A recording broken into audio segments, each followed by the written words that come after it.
नमस्कार, आप देख रहे हैं एनएमएफ न्यूज और मैं हूं आपके साथ शापनी पटनायक। भारत का अरब देशों के साथ अच्छे संबंध का एक लंबा इतिहास रहा है। अब भारत अरब देशों के साथ अपने व्यापारिक के साथ साथ आर्थिक के साथ साथ रक्षा के क्षेत्र में भी अपने संबंधों को और मजबूत कर रहा है। इसी कड़ी में अरब के कई खुफिया एजेंसीज भारत के रॉ के साथ समझौता कर रहे हैं। इस फैसले के बाद कहीं ना कहीं पाकिस्तान की नींद उड़ी हुई है। आज इसी पर हम चर्चा करेंगे कि अगर सऊदी अरब की खुफिया एजेंसी और भारत के रॉ एजेंसी का समझौता होता है तो इस पर पाकिस्तान पर क्या असर पड़ेगा, क्योंकि पाकिस्तान कहीं ना कहीं सऊदी अरब के तरफ उसके सहयोग के लिए हमेशा देखता रहता है, ताकता रहता है। और अब अगर भारत सऊदी अरब के बीच ये समझौता होता है तो इस पर पाकिस्तान को कितना नुकसान होगा, इसी पर चर्चा करेंगे। मेरे साथ मेरे सहयोगी अभिषेक पुंडेर मौजूद है। अभिषेक, आपका बहुत बहुत स्वागत है। अभिषेक, अगर ये समझौता भारत और सऊदी अरब के बीच हो रहा है तो इसका असर आगे कैसे देख सकते हैं? देखिए, इसके असर बहुत सारे होंगे भारत के ऊपर इसके असर जो होंगे बहुत ज़्यादा प्रभावी होंगे। पाकिस्तान के ऊपर जो असर होंगे वो भी बहुत ज़्यादा प्रभावी होंगे और सऊदी अरब के ऊपर जो प्रभाव होंगे वो भी बहुत ज़्यादा प्रभावी होंगे। अगर इसकी पूरी टाइमलाइन को समझने की कोशिश करें तो 2014 से लेकर अगर हम चलें, जैसे प्रधानमंत्री नरेंद्र मोदी आए उससे पहले खाड़ी देशों के साथ हमारे रिश्ते बहुत अच्छे नहीं हुआ करते थे, मतलब अच्छे हुआ करते थे लेकिन उस लेवल पर नहीं हुआ करते थे। लेकिन 14 के बाद जिस तरीके से खाड़ी देशों के साथ हमारा संबंध बने हैं, हमारे संगठन बने हैं, जो इनका GCC है या फिर OIC है, उनके साथ हमारे जिस तरीके से संबंध बने हैं उसी का नतीजा है कि आज रॉ के साथ मिलकर सऊदी अरब की जो एजेंसियां हैं वो समझौता कर रही हैं, खुफिया जानकारी एक दूसरे को दे रही। लेकिन इससे पहले ये समझिए कि ये जरूरत पड़ी क्यों सऊदी अरब को, क्योंकि सऊदी अरब मतलब एक बहुत पीसफुल कंट्री, अगर कहें तो बहुत पीसफुल कंट्री है, डेवलपमेंट पर ध्यान देता है। लेकिन वहां लाखों की संख्या में खाड़ी देशों की अगर बात करूं तो लगभग 25 से 30 लाख वहां पाकिस्तानी रहते हैं, 80 लाख के आसपास भारतीय रहते हैं। अब 2014 से अगर इस कहानी को शुरू करें तो 2014 से लेकर अब तक सऊदी अरब, UAE, बहरीन और कुवैत, ये 4 देश ऐसे हैं मुख्य तौर पर जो भारत के प्रधानमंत्री नरेंद्र मोदी को अपने देश का सर्वोच्च नागरिक सम्मान दे चुके हैं। यहां कतर का नाम भी पकड़कर रखिएगा, कतर भी इन खाड़ी देशों में आता है, लेकिन कतर की तरफ से ऐसा कोई सम्मान नहीं दिया गया। हालांकि बहुत छोटा सा देश कतर है लेकिन प्रभावी देश कतर है। फिलहाल मौजूदा वक्त में भारत और सऊदी अरब के बीच या भारत और खाड़ी देशों के बीच $160 बिलियन का व्यापार है, $160 बिलियन का। अगर सिर्फ खाड़ी देशों को एक साथ मिलाकर करें तो यह सबसे ज्यादा है। सऊदी अरब के साथ भी हमारा मतलब $85 बिलियन का हम वहां से सामान मंगाते हैं और बाकी $53 बिलियन के आसपास का हम UAE को $85 बिलियन का हमारा सऊदी के साथ है, $53 बिलियन का हमारा UAE के साथ है। मुख्य तौर पर व्यापार के हमारे यही 2 पार्टनर हैं। सबसे बड़ी बात, UAE ने इस देश में भारत में लगभग $10 बिलियन का FDI किया है, मतलब निवेश किया है, और सऊदी अरब ने आने वाले वक्त में 2030 तक $100 बिलियन का निवेश करने की बात कही है, जबकि पाकिस्तान में निवेश महज $20 बिलियन का कहा गया है कि करेंगे। और व्यापार अगर पाकिस्तान के नजरिए से समझे तो सिर्फ $3.7 बिलियन का इन देशों के साथ व्यापार है। अब सऊदी अरब तंग आ चुका है पाकिस्तान से एक तरीके से अगर कहें तो।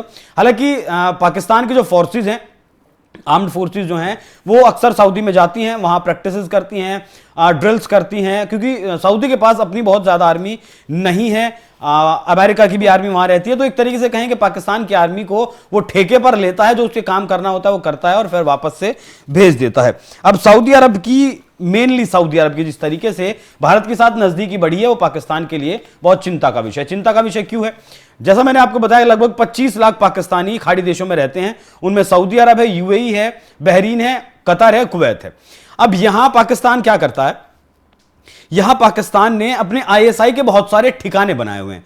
लगभग हर देश में दर्जनों ठिकाने हैं और सबसे ज्यादा मेनली जो ऑपरेट होता है वो कतर से लोग करते हैं। वहां खाड़ी देशों में फायदा ये होता है कि वहां एक तो भारतीय जो पाकिस्तानी गए हुए हैं वो पैसे कमाने के लिए गए हुए हैं अपने परिवार से दूर, और पैसे कमाने के लिए गए हैं तो वहां और ज्यादा उन्हें लालच दिया जाता है। तो जैसे मोहम्मद जैसे जो संगठन है, लश्कर ए तैयबा जैसे जो संगठन है, TRF जैसे जो संगठन है, उनमें उन युवाओं की, उन व्यक्तियों की भर्ती करवाई जाती है और फिर उसके बाद आतंकी ठिकानों को अंजाम दिया जाता है। फंडिंग आसानी से वहां हो जाती है। कतर में मुस्लिम ब्रदरहुड के नाम पर कतर और पाकिस्तान एक साथ हैं, और शायद यही वजह है कि सऊदी अरब और यूएई लगातार कतर से दूर हुए हैं, और इसी कारण पाकिस्तान दूर नहीं हुआ कतर से, इसीलिए पाकिस्तान से भी अब सऊदी अरब और यूएई, जो मेनली मुख्य तौर पर खाड़ी देशों में देश आते हैं, वो लगातार दूर होते जा रहे हैं। यहाँ भारतीय भी हैं, यहाँ रॉ भी काम करती है, तो ऐसे में रॉ के साथ समझौता करना और एजेंसियां एक दूसरे के बीच जो ट्रांसफॉर्मेशन का ट्रांसफर करेंगी, वो आईएसआई किस तरीके से वहां ऑपरेट कर रही है, कितनी गहराई में ऑपरेट कर रही है, भारत के लिए क्या आईएसआई वहां सोच रही है, वो सारी देखिए खुफिया एजेंसी सबकी होती है, हर देश में उसके जो है एसेट्स होते हैं, वो काम करते हैं। लेकिन हमारे लिए अब ये और ज्यादा आसान हो जाएगा कतर तक पहुंच बनाना। खाड़ी देशों में, यूएई में, सऊदी अरब में अब जब समझौता रॉ के बीच हो चुका है, तो फिर कुछ भी अनऑफिशियली करने की जरूरत नहीं पड़ेगी, कोवर्ट ऑपरेशन करने की जरूरत नहीं पड़ेगी। जो भी कुछ हम करेंगे वो सऊदी अरब की एजेंसियों को बताकर, सऊदी अरब की सरकार को बताकर, या फिर वो भी हमारे साथ कोऑपरेट करेंगी आईएसआई को काउंटर करने के लिए। तो इस दिशा में मुझे लगता है कि शावनी, ये बहुत अहम कदम है, बहुत मुख्य कदम ये है। बाकी इनकी अगर बात करें दोनों देशों की, खाड़ी देशों की, जिन देशों ने हमें नागरिक सम्मान दिया है प्रधानमंत्री मोदी को, कश्मीर के मुद्दे पर आपने देखा होगा तुर्की भारत के खिलाफ बोलता है, यूएन में जब भी बोलता है, कतर भी भारत के खिलाफ बोलता है। याद करिए नुपुर शर्मा का मामला, नुपुर शर्मा ने जब वो टिप्पणी की थी पैगंबर मोहम्मद पर, तो कतर ने सबसे पहले कतर के भीतर जो भारतीय स्टोर्स थे, ग्रोसरी स्टोर्स थे और जो कंपनीज थी, वो बंद कर दी थी, उन पर ताला लगा दिया था, बहुत मतलब विरोध इस बात का किया था। लेकिन सऊदी अरब की तरफ से, कुवैत की तरफ से या फिर यूएई की तरफ से ऐसा विरोध नहीं किया गया। कश्मीर के मुद्दे पर भी सऊदी अरब, यूएई, बहरीन हुआ या फिर ये कुवैत हुआ, ये देश भारत का विरोध नहीं करते हैं, तटस्थ रहते हैं। बाकी पहलगाम में जो अटैक हुआ उसकी निंदा भी की, और इस बात से समझिए कि जब 9 तारीख की रात को भारत ने ऑपरेशन सिंदूर के दौरान पाकिस्तान के 12 एयरबेसेस को उड़ाया, उसके बाद ट्रंप को कॉल किया गया पाकिस्तान की तरफ से, और ट्रंप ने डायरेक्ट भारत से बात नहीं की। डायरेक्ट वो प्रधानमंत्री नरेंद्र मोदी से बात कर सकते थे, लेकिन उन्होंने, ट्रंप ने फोन किया, अमेरिका ने किसे फोन किया, सऊदी अरब के प्रिंस को, मोहम्मद बिन सलमान को फोन किया गया, और वहां से फिर भारत में बात हुई। भारत ने फिर वापस जवाब सऊदी अरब को दिया, फिर सऊदी अरब ने वापस से पाकिस्तान को जवाब दिया। तो सऊदी अरब हमारे लिए बहुत ज्यादा महत्वपूर्ण फिलहाल है। सिर्फ सऊदी की बात करें खाड़ी देशों से अलग, तो भारत का चौथा सबसे बड़ा वो व्यापारिक पार्टनर है, बिल्कुल हितैषी है, और यूएन में हमारे साथ रहता है।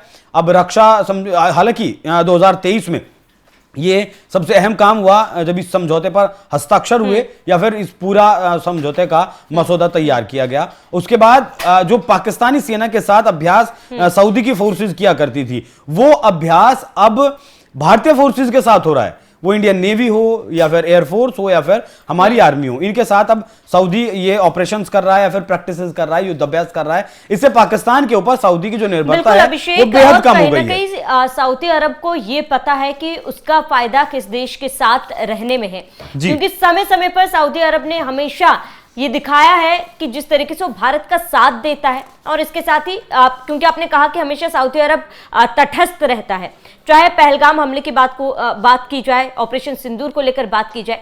लेकिन फिलहाल अभिषेक, जिस तरीके से ये समझौता भारत और सऊदी अरब के बीच हो रहा है, क्या आपको लगता है कि इससे पाकिस्तान बैकफुट पर आएगा? क्योंकि कहीं ना कहीं पाकिस्तान को सऊदी अरब से बहुत उम्मीदें थी, भले ही सऊदी अरब ने कभी कोई उम्मीद ना दी हो पाकिस्तान को, लेकिन पाकिस्तान कहीं ना कहीं ये समझता है कि मुझे सऊदी अरब से मदद का हाथ जरूर मिलेगा जब भी जरूरत पड़ेगी। लेकिन अब आप जिस समझौते की बात हम कर रहे हैं, इसके बाद आपको लगता है कि पाकिस्तान जरा सा भी सुधरेगा? देखिए, पाकिस्तान से पीछा छुड़ाना चाहता है सऊदी अरब, इसीलिए मुझे ऐसा लगता है कि यह समझौता किया गया। क्योंकि जैसा मैंने आपको बताया, इससे पहले जब भारत के साथ नजदीकी नहीं थी 2014 से पहले, या फिर उसके बाद भी धीरे धीरे संबंध जिस तरीके से ठीक हुए हैं या बेहतर हुए हैं, पाकिस्तानी फोर्सेस के साथ वहां युद्ध अभ्यास हुआ करते थे या जो भी काम हुआ करते थे, भाड़े पर पाकिस्तान अपनी फौजें वहां भेजा करता था, बदले में भाड़ा लिया करता था, काम हो जाता था, फिर वापस बुला लिया करता था। लेकिन 1979 की जो इस्लामिक क्रांति ईरान में हुई, उसके बाद जितने ये खाड़ी देश हैं, गल्फ कंट्रीज हैं, उन्होंने कॉरपोरेशन बनाया था, GOC, गल्फ कॉरपोरेशन इन्होंने बनाया था, GCC माफ कीजिएगा। इसलिए उन्हें ऐसा लगता, देखिए ये सारे ऑटोमन साम्राज्य का हिस्सा हैं, और सब जगह राजा कहें या फिर जिस तरीके से वहां चुनाव प्रक्रिया यहाँ किसी भी देश में नहीं होती है, एक जिस तरीके से मोहम्मद बिन सलमान है या फिर सऊदी में, कतर में, कुवैत में, सब इसी तरीके से होते हैं। ईरान में वो भी प्रक्रिया चल रही थी, लेकिन वहां फिर चुनाव होने लगे और नहीं चाहते थे ये खाड़ी देश कि इस तरीके की इस्लामिक क्रांति वहां हो। अब पाकिस्तान का मौजूदा वक्त में क्या हाल है? पाकिस्तान का मौजूदा वक्त में आसिम मुनीर सर्वे सर्वा है, भले ही वहां राष्ट्रपति भी है, भले ही वहां प्रधानमंत्री भी है, लेकिन अगर ट्रंप को मिलना है पाकिस्तान के किसी नेता से तो वो आसिम मुनीर को व्हाइट हाउस में बुलाते हैं। अभी श्रीलंका के दौरे पर आसिम मुनीर जाने वाला है। तो मुझे लगता है कि सऊदी अरब नहीं चाहता कि पाकिस्तान जैसी सीख सऊदी अरब के लोग भी लें। जिस तरीके से पाकिस्तान में आर्मी वहां तख्ता पलट कर रही है या फिर करती आई है, जिस तरीके से वहां जो सेना अध्यक्ष रहे हैं, जो कू करते हैं उन्हें मार दिया जाता है, फिर प्रधानमंत्रियों को जेल में डाल दिया जाता है, मार दिया जाता है, एसेसिनेशन होता है उनका, वैसा नहीं चाहता। मुझे मेरा पॉइंट ऑफ व्यू ये है कि पाकिस्तान से सऊदी अरब पूरी तरीके से कटना चाहता है, क्योंकि जो $20 बिलियन की एफडीआई करने की बात सऊदी की तरफ से बहुत पहले कही गई थी, लेकिन अभी तक भी उस पर वो एफडीआई उन्होंने वहां निवेश नहीं किया है। और भारत की खुफिया एजेंसी के बारे में, रॉ के बारे में सब जानते हैं किस तरीके से पाकिस्तान के भीतर, हालांकि भारत का स्टैंड इसमें क्लियर है कि हमने नहीं मारा है, लेकिन जितने भी भारत के आतंकवादी पाकिस्तान में थे, पिछले 2 साल में आपने देखा होगा लगभग 3 दर्जन से ज्यादा आतंकवादी मारे जा चुके हैं। ऑपरेशन सिंदूर हुआ, बहुत सफलता के साथ हम अपने ऑपरेशन कर रहे हैं, बहुत भरोसे के साथ कर रहे हैं, और भरोसा है सऊदी अरब को, खाड़ी देशों को भारत के ऊपर, इसीलिए वहां मंदिर भी बन रहे हैं, भारत के प्रधानमंत्री को सम्मान भी दिया जा रहा है, और रॉ जैसी एजेंसी के साथ वहां समझौते भी हो रहे हैं। बिल्कुल अभिषेक, और शायद यही वजह है, केवल सऊदी अरब नहीं, कई इस्लामिक ऐसे देश है जो भारत का साथ दे रहे हैं। पाकिस्तान के साथ देने से ज्यादा बेहतर वो ये समझते हैं कि भारत का साथ दिया जाए। ऐसे में इस फैसले का असर पाकिस्तान पर क्या होगा, पाकिस्तान इस फैसले से कैसे रिएक्ट करता है, और इसके साथ ही अपने देश में जिस आतंकवाद को पाकिस्तान पनाह दे रहा है, बढ़ावा दे रहा है, क्या पाकिस्तान अब उनके खिलाफ कोई कदम उठाएगा, जागरूक होगा, ये देखना महत्वपूर्ण होगा। अभिषेक, आपका हमारे साथ जुड़ने के लिए बहुत बहुत शुक्रिया। साथ ही आपका इस पूरे मामले पर क्या कहना है हमें कमेंट कर जरूर बताएं। साथ ही आप बने रहिए एनएमएफ न्यूज के साथ।